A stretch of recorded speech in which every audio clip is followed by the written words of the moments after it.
What you are looking at is an ancient statue carving that was discovered in an Iran museum of Inanna slash Ishtar.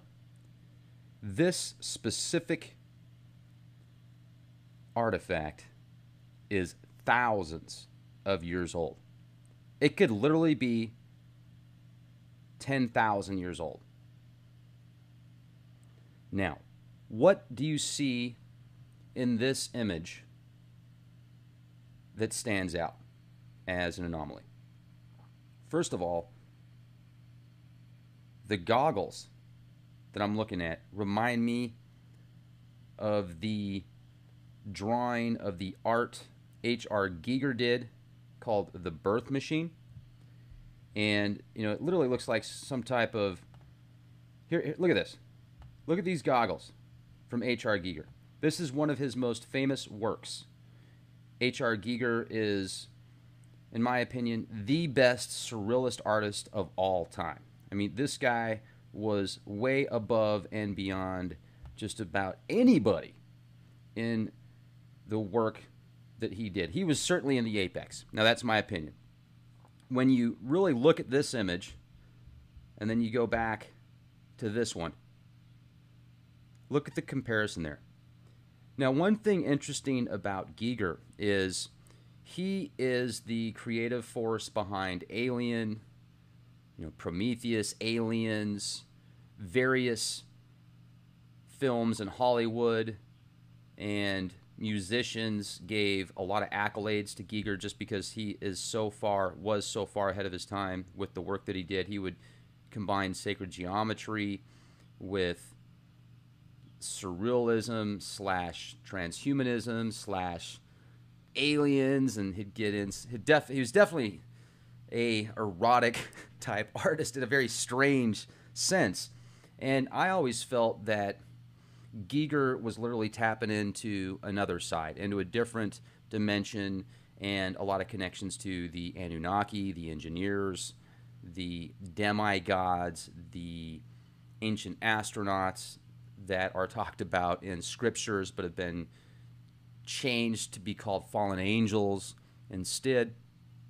And, I mean, just read Mario Bellino's work.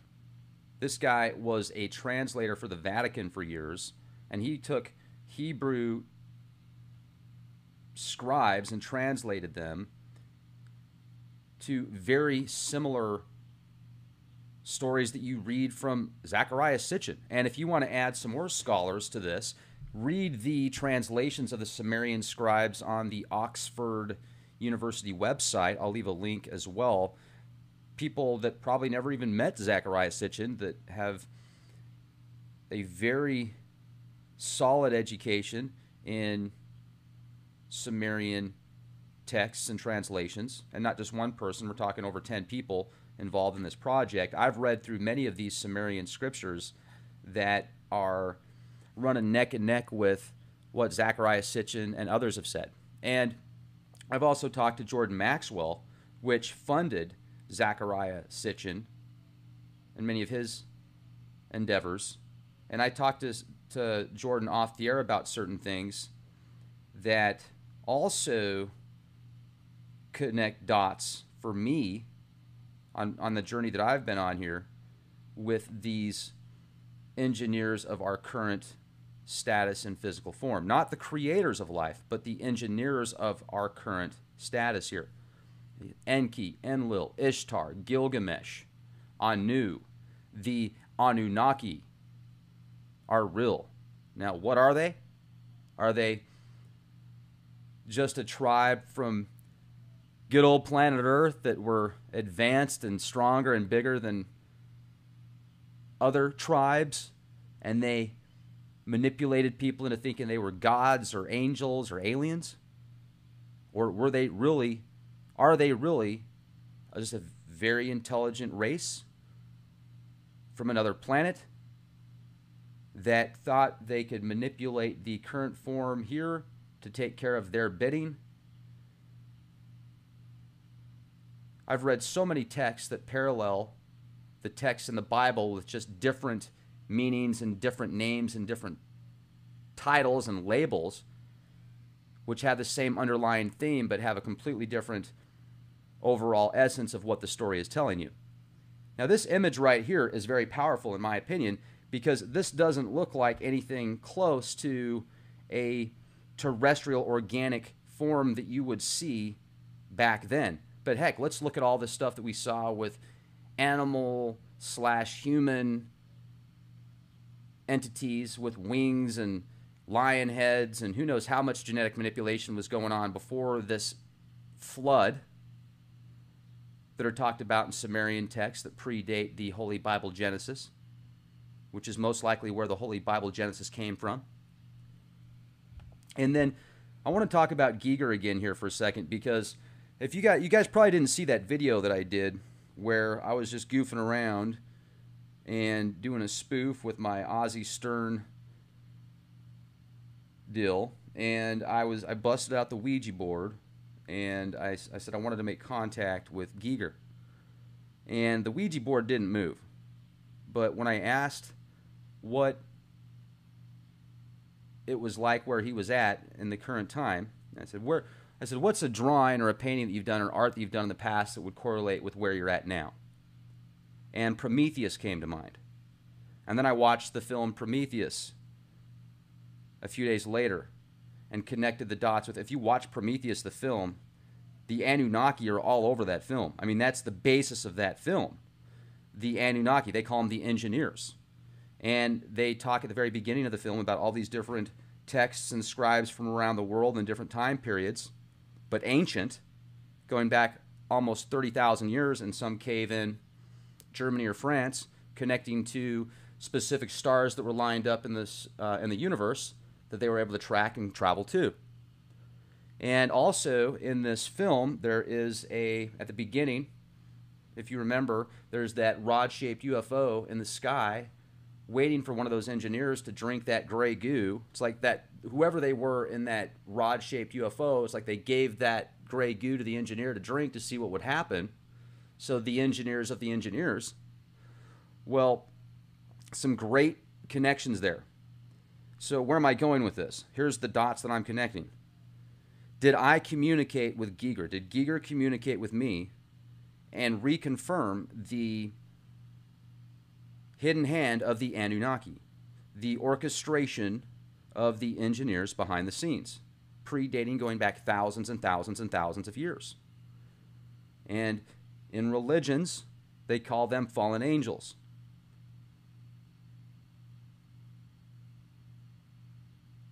Now let's also look at this image right here. This is an image of an ancient statue of Inanna/Ishtar.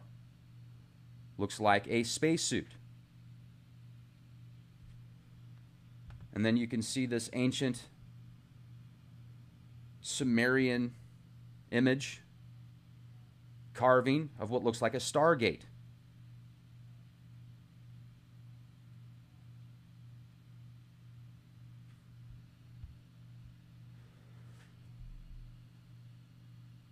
Now let's go deeper on this. Let's get into Black Hole Sun for a second, because I've been covering some of the musical aspects and strange deaths of musicians that link to certain times, and then there's events that unfold after that that seem to be in connection with not only metaphysical aspects but also financial gain. Black Hole Sun. So what a black hole sun is talking about the brown dwarf star that many people feel exists in our solar system. The black hole sun, in my opinion, is Saturn. The black hole sun as a matrix, as an imprisonment, as encapsulation of organic essence, and taking that away from source, separating it from source in an inorganic fashion.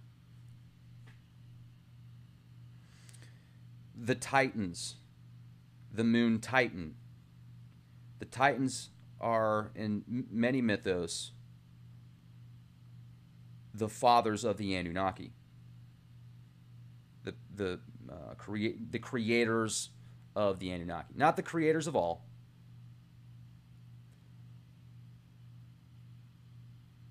Did that part of the film in Prometheus where there's that rod-shaped UFO in the sky waiting for the engineer to drink the Grey Goo, and then he completely disintegrates and reforms as the alien. The DNA connects to something else, and it gets stuck in the water.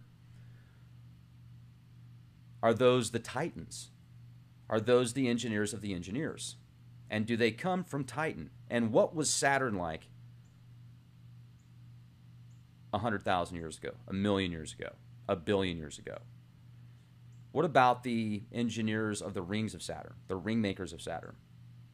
The images, even from Hubble telescope infrared, that show these enormous UFOs, humongous, that look as if they're manipulating the rings of Saturn. And then NASA confirms with satellites that in between the rings of Saturn, there's nothing there. And then you've heard the sounds from the rings of Saturn. If you've listened to my podcast or other podcasts out there that will give you the sounds of the rings of Saturn, what they emit, and the possible control matrix via frequency. Are there embodiments? Are there certain, is that like a soul matrix? Is that the actual soul cube? And maybe the moon is an outpost, kind of like the Cylons Battlestar Galactica. I mean, these are questions you can ask or not ask. I mean, this is all fringe. This is definitely far out there. This is also connecting dots of science and data points and ancient relics and artifacts and scriptures, connecting all of that and then coming to a conclusion that you might call fringe. But really, if you read scriptures, even in the Holy Bible, and these people that live 800-900 years and circumstances that unfold, this isn't any more far out than that. If anything, it's just connecting more dots and then coming up with a certain conclusion. There's too much evidence, and carvings and petroglyphs and scriptures and ancient writings and stories and drawings and cave paintings and scribes and relics that unfold and that are already available for me to where there's no way I follow the official status quo on most of the scientific communities. They are more brainwashed and compartmentalized than somebody that isn't stuck to one set of parameters or ideals. That's the neat thing about Leak Project, is it was created to get information from all aspects that are important to mold a conclusion of a definitive answer. And if not, well, we'll keep looking. The truth's out there.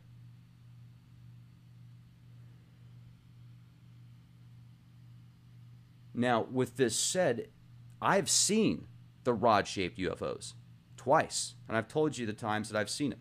Saw them within a period of a week in Utah, once in almost northern Utah, and then once in southern Utah.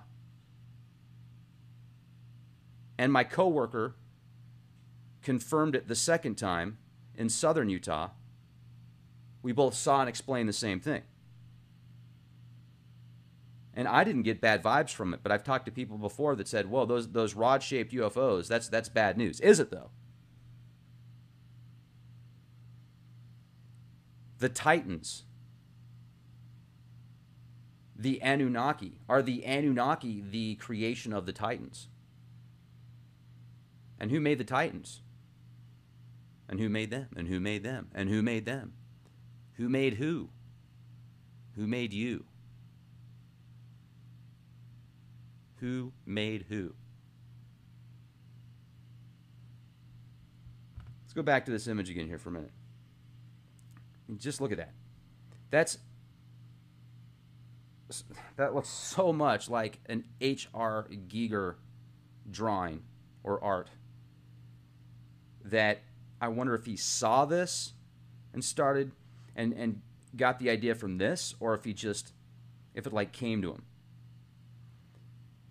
Now, I have friends and family that have so many fascinating connections to the Anunnaki and data points that are like something pulled straight out of a David Icke book or a science fiction novel.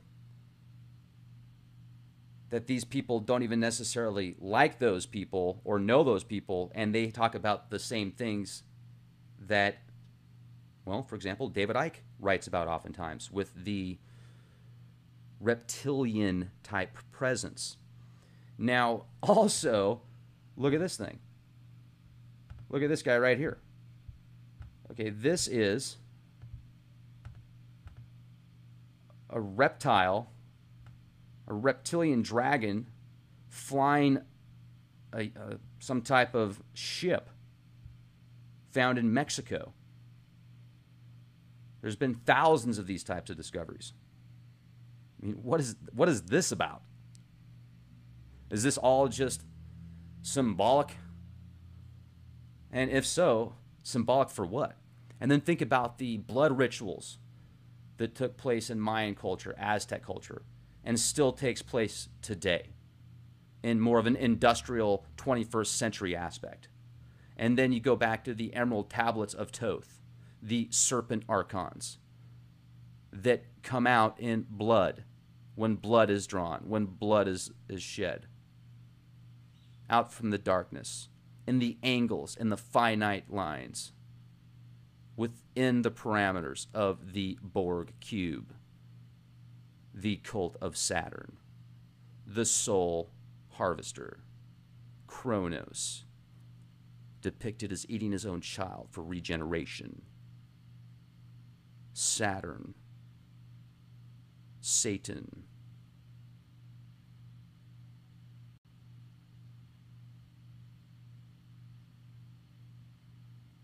The question is, how do you break out of the parameters of a harvesting system that has become so advanced, so powerful, that it controls virtually every aspect of almost everybody's life? And then it learns how to break outside of the time-space continuum and create multiple lives simultaneously of the same individual over and over and over and over.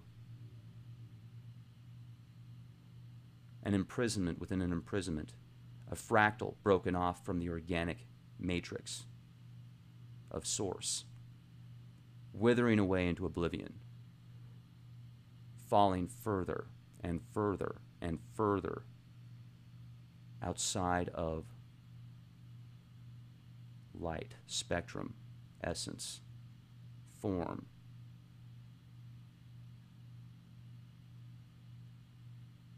Never-ending fractals within fractals.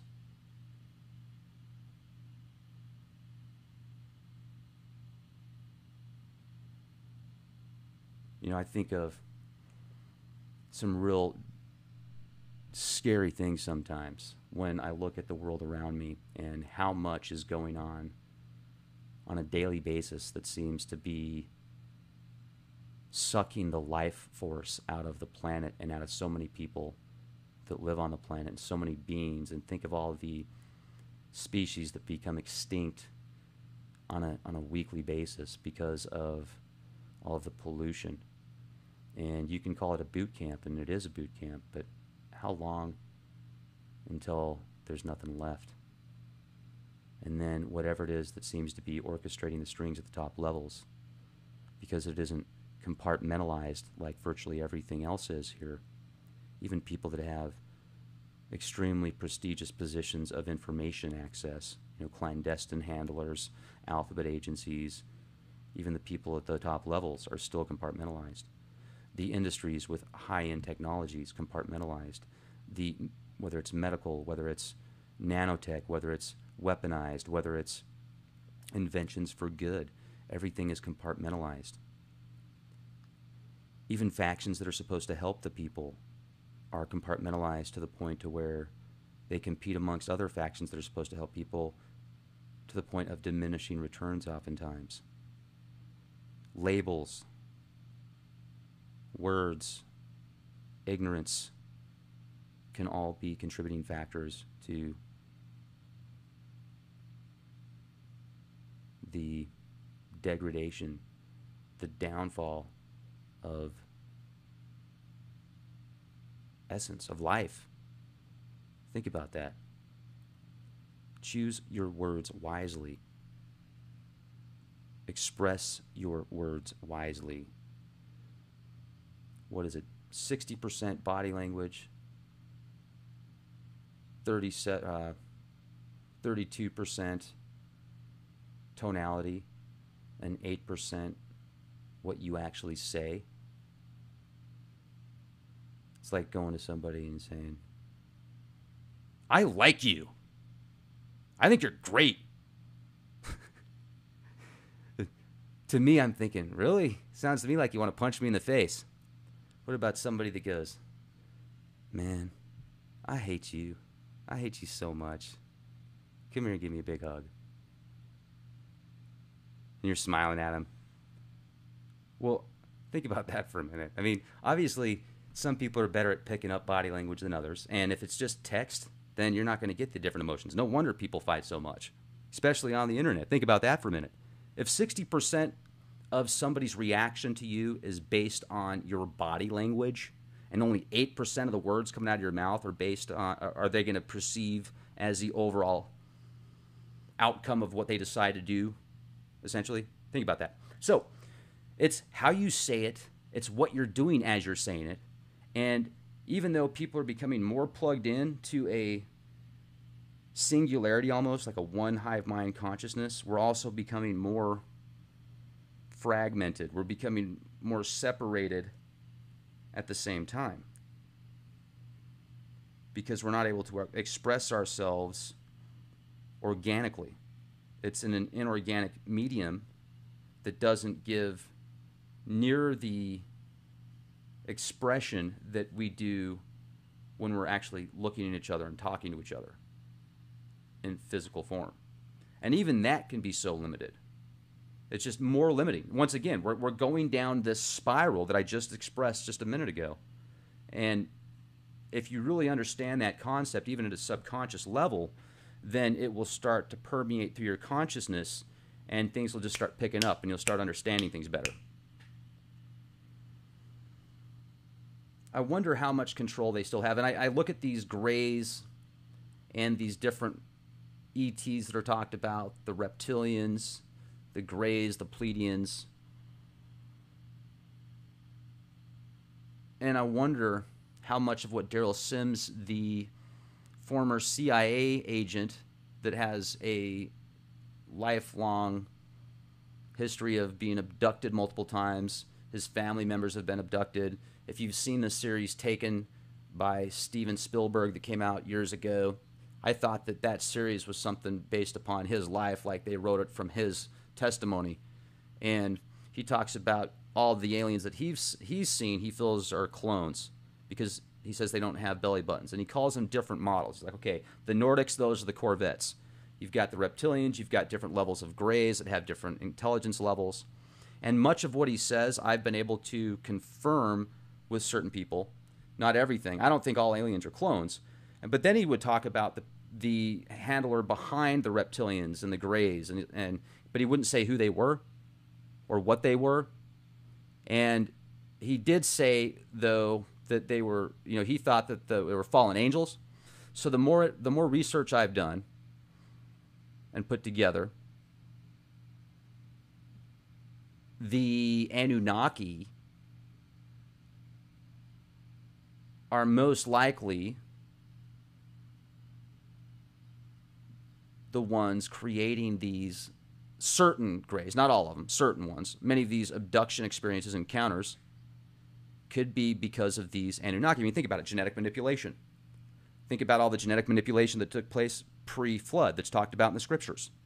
If you're religious, or if you're not religious, all the stuff that's talked about in Sumerian and Egyptian and petroglyphs that you see of all these different creatures with animal-human parts and stuff, different animals. You've even got 40,000-year-old figurines of lion people. Maybe there were originally once lion people, and then maybe the Anunnaki messed them up. I don't know.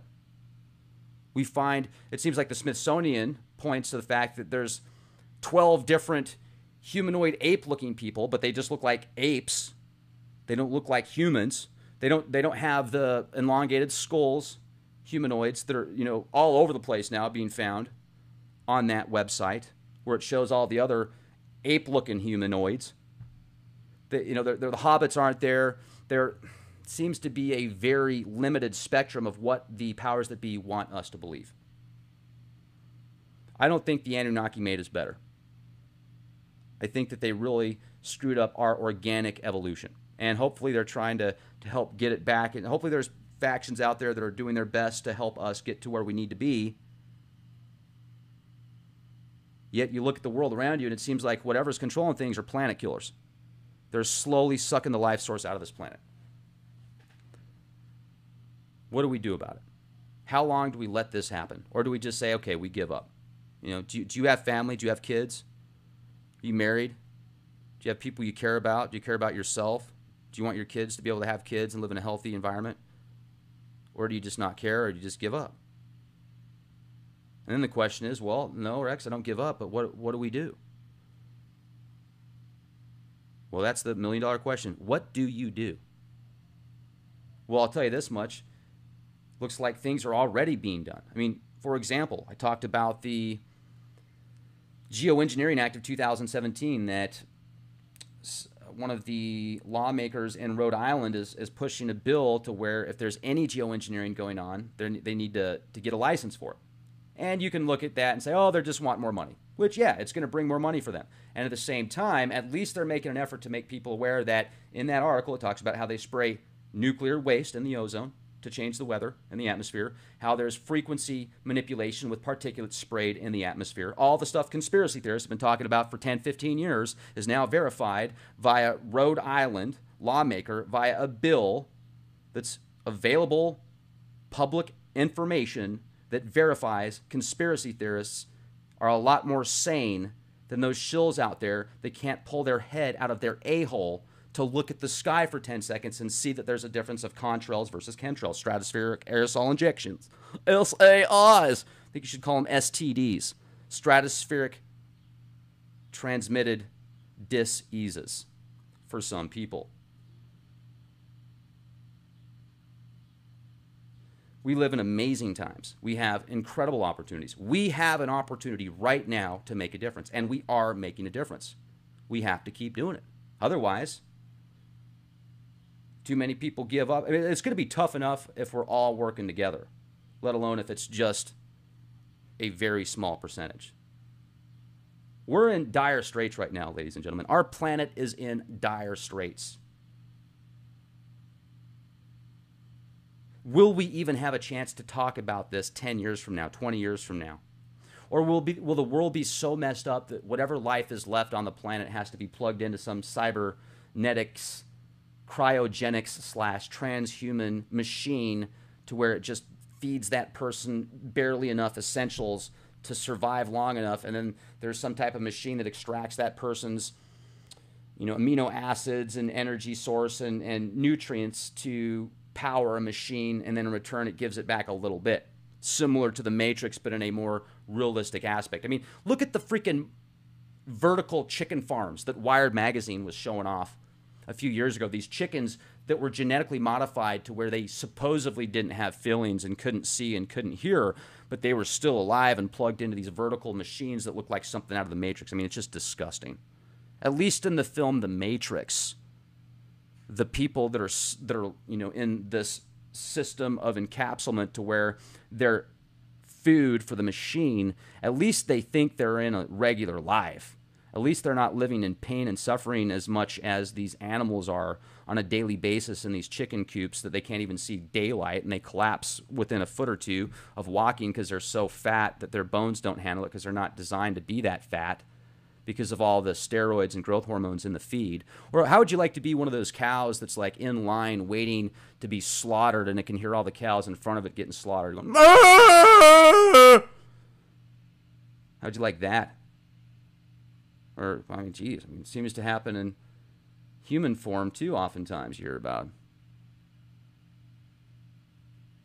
At least the machines were humane enough to let people think they were in a regular reality. As messed up as that regular reality was, it wasn't as bad as what I just described. Talk about hell on earth. People say hell doesn't exist. Well, put yourself in the position of one of these animals. Oh man, well, God gave them to us to eat. Well, whether or not God gave them to us to eat, did he give them to us to treat them the way that some people do in those industries? I mean, that's what I'm saying. The whole system's messed up, ladies and gentlemen. The whole system is corrupt. Everything. All the way down to your toothpaste.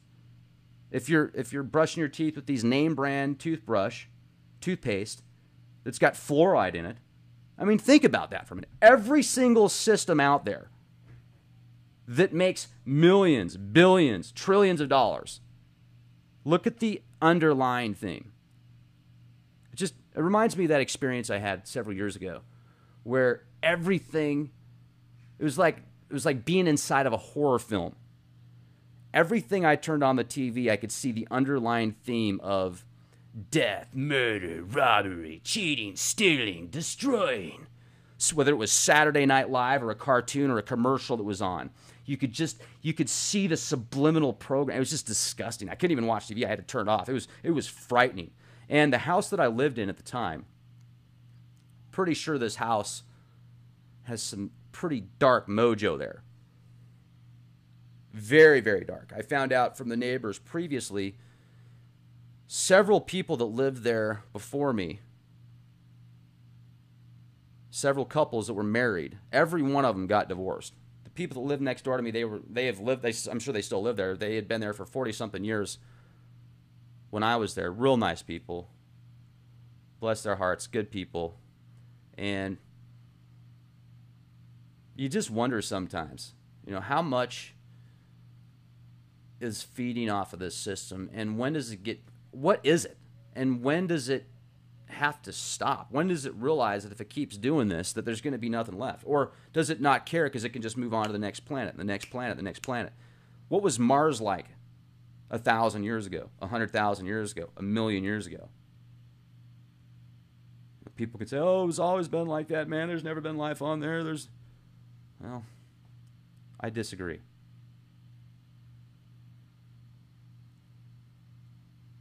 We live in amazing times, folks. Let's make the most of every day. Unplug people one day at a time, one mind at a time. If you can do it 10 minds at a time, great. If you can do it 1,000,000 minds at a time, even better. Remember, we're in this together. Even when you see somebody that you don't like and you can't stand and you despise, and I have to remind myself of this, that is a fragment of consciousness. And if you get to the quantum level, many experts say at the quantum level there is no separation. What's out there is in here, what's in here is out there, what's up is down, what's down is up, what's left is right, what's right is left. And your conscience knows what's really right. You don't need somebody else to tell you what's right and what's wrong, do you? I hope not. Your conscience should be your judge, should be your guide. What gives you the right to judge somebody else? What if their conscience is different? Now, then that gets to the very edgy question, what about a sociopath that has no conscience? Well, what about a sociopath? I can't judge that sociopath. I can defend myself. You can defend yourself from a sociopath. Yet if that person doesn't have a conscious mind to make decisions, if that person doesn't know what they are doing is right or wrong, how do you judge them the same? I don't know. I mean, these are all very difficult questions. That's why I ask so many questions sometimes that start asking questions about the question I just asked and I lose track. You guys are like, come on, Rex, stay on track, stay on focus. I get it. And on that note, I want to close out with this. Look at this image. Enki, Enlil, Anu, the Ajiji, the bird people, and the tree of life in the center, what I feel is the DNA. And look at how they're all pointing up at Anu in the heavens on the winged platform. They're all pointing at him like, yep, that's where we came from. That's our master. That's our creator. That's our engineer. My favorite movie growing up as a kid, probably watched it, I watched it hundreds of times, hundreds and hundreds of times. It's funny because nowadays I have a tough time watching a movie more than once, but growing up as a kid, I watched movies a lot. And one of my very favorite movie growing up as a kid, Flash Gordon. Flash Gordon is amazing. Well, Flash Gordon saves the universe. How can you not love that guy? I mean, he saves the universe. He destroys the evil Ming. If you look at Ming, by the way, look at Ming from Flash Gordon from the 80s film, and then look at the founder of Satan. Look at the founder of Satan, Anton LaVey. They look almost exactly the same. They could be clone copies, literally. And you've also got the bird people in Flash Gordon, the Ajiji, and the evil emperor Ming, aka Anton LaVey. Even when he gets killed at the end, when Flash Gordon, he's willing to die to save the universe. The mad scientist goes, Flash, come on, man, get off, get out of here. We got to go. You're going to die. You're not going to make it. And Flash Gordon goes, man, one person to save the world. He's like, that's awesome, man. I'm going to do it. And he's like, okay, I couldn't change your mind otherwise. So the engineer jumps ship. He ain't sticking around. He's out of there. He doesn't care. He wants out. He's worried about himself. Well, Flash Gordon stays on the ship. And guess what? Right as Ming is about to marry the girl that loves Flash, and Flash loves the girl, right as the evil Emperor Ming's about to marry her, and she's like, no, you can't do it. Well, Flash Gordon breaks in, and the ship that he's flying, it's got this like gigantic rod on the front of it, and it just goes right through Ming.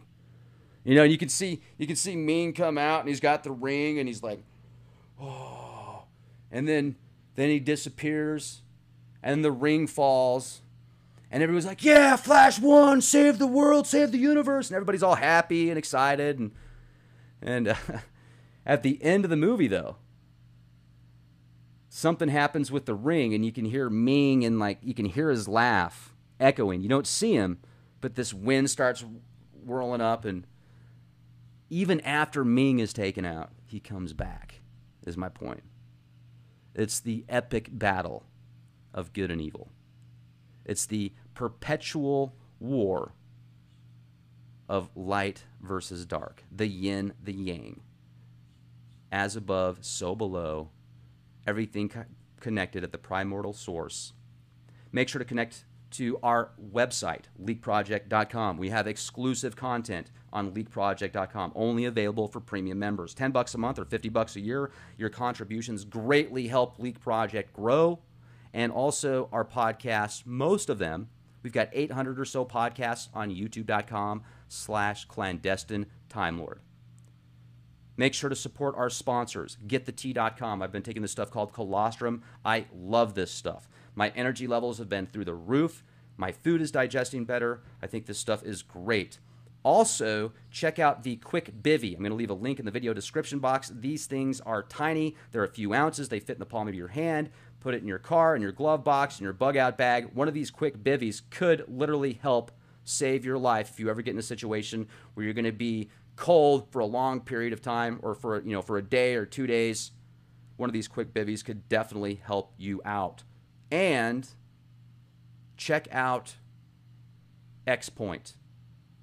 If you're interested in getting into a survival type insurance bunker, these things are about 2,000 square feet. They're concrete, still enforced, military grade, dome shape bunkers that were built by the military in the 40s. And now there's a section in southwest South Dakota where you could get into one of these bunkers. So I'm looking at mine as a vacation studio for the summertime. And plus, I love getting out of the big city sometimes. I certainly don't want to be out there in the winter. However, I will tell you this. If it gets to the point to where things get really bad, and I see a lot of signs on the horizon of possible situations that I don't want to be in a big city if that gets to be that way. So with that said, I do have an opportunity to get out there now if things get really bad, and so do you. So check it out, terravivos.com. Use the code LEAKPROJECT, and you will get extra goodies with your purchase. So that is my shameless plug. Thank you for being here. Question everything. I can't wait to hear what you guys think about the dots that I connected here in this podcast in the comment section. Be the change you want to see.